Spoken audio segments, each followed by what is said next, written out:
Ngikubingelela mbukeli ngiphinde ngamukele kwesimanje sikubethela zona indaba eyifika ngasuke isikhathi umgibe ke phansi le kwanongoma ke ojwayele ke ukukhulumela ke yena ke umthandeni ke egxeke yena ke uKhuzani ke namhlanje ke ujikile wancoma ke wona ke umsebenzi wakhe ke uKhuzani njengoba ke uKhuzani ke umcimbi wakhe ke ube impumelelo kakhulu ke abaningi ke bayawutusa ke bayawuncoma ukuthi ngempela ke uhambe kahle kakhulu ke mbukeli nangu ke umgibe ke encoma yena ke uKhuzani ke umfuka Bhongose lapha ke edlangaleleni ke enkundleni zaka TikTok bukele nansi ke i-video ke engushiya nayo ke awuye lapha na ke ezothi comment section sizovula ukuthi ngabe ke uthini ngaye ke umgibe lokhu ke lobumtsizwa ke asebenzile ukuthi ke avele ke obala ke encoma ke umsebenzi wakhe ke lapha na ke uKhuzani yize noma ke ehamba ke nalo ke igcukamelisha noma ke elandela umthandeni ke umfuka Manqele siyabonga Khuzani Bhongose woza mfowethu hlala phansi Sakunayo isithi yami le enhle kakhulu ebizayo. Khuba mfowethu. Bengekho mfethu izolo.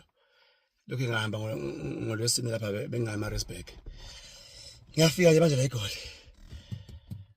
Mfowethu angikubongele Khuba ndoda. Umcimbi wakho indlela ohambe ngayo ngani kamama. Ngiyakholwa ukuthi nabadala abakini la abakhona khona. For the past 15 years, they've been with you, bhuti wami. Bekubheke njalo mfowethu. Emsebenzini wonke owenzayo. Bakukhosela, bakusekelela mfowethu. Waze wafika kuleli zinga okulona njengamanje. Miningi imlando oyiqophile izolo mhla 22 March. Miningi imlando oyiqophile izolo mfowethu. Endimeni kaMaskandi, nawe nje yourself ndoda. You broke so many records. That mhlambe amanye awo no one ozowa breaker again yabo. So I would like to congratulate you Khuba on that one. Ngiyakubongela ngani kamama, ngiyakubongela mfowethu, ngiyakubongela bhuti wami ngithi nje mfethu uNkulunkulu akakwandisele njalo kukho konke mfethu okufisayo ngani kamama. uNkulunkulu akahlale nawe mfethu akusekelele njalo mfowethu. Inyanya zakini zibe kanye nawe mfowethu. Noma skanda basafufusayo abafisa ukufika kuleli zinga okulona sengathi mfethu kunganjalo.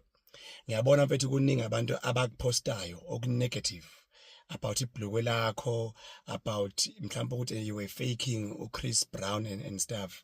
Into engiyithanda mfethu akekho umuntu ovinjiwe. Lento bafethu isimple. Yabona ofisa ukwenza izinto ezenziwe uKhuzani naye akazenze. Yabona ukugxeka ngeke size ngalutho. Nawe nje mfethu uzenze. Gibele omoyeni nawe ushove. Yabona lento bafethu lula. Nawe fika ugqoke ihipster yakho ayikho inkinga lapho. Yikelani bafethu ukugxeka mfethu bafethu arofiza izinto ezinhle kangaka uKhuzana azenze izolo. Senihambe ni pinpointa izinto enizosineka ngazo. Amen bafethu. Amen nje bafethu. Ayikho into enziwe uKhuzana izolo esinekusaya ayikho nje. Nanencinja ayikho. Ayikho. Yekani nje umsangano wenu lo. Khuzana mfethu ngiyakubongela bhuti wami ngithi mfethu umama nogogo nje nobaba uKhuba lapha abakhona khona mfethu ngiyethemba ukuthi mfethu umlando uqophekile nasemasulwini mfethu umlando uqophele ngane yakwethu ngithi nje may God richly and abundantly bless you.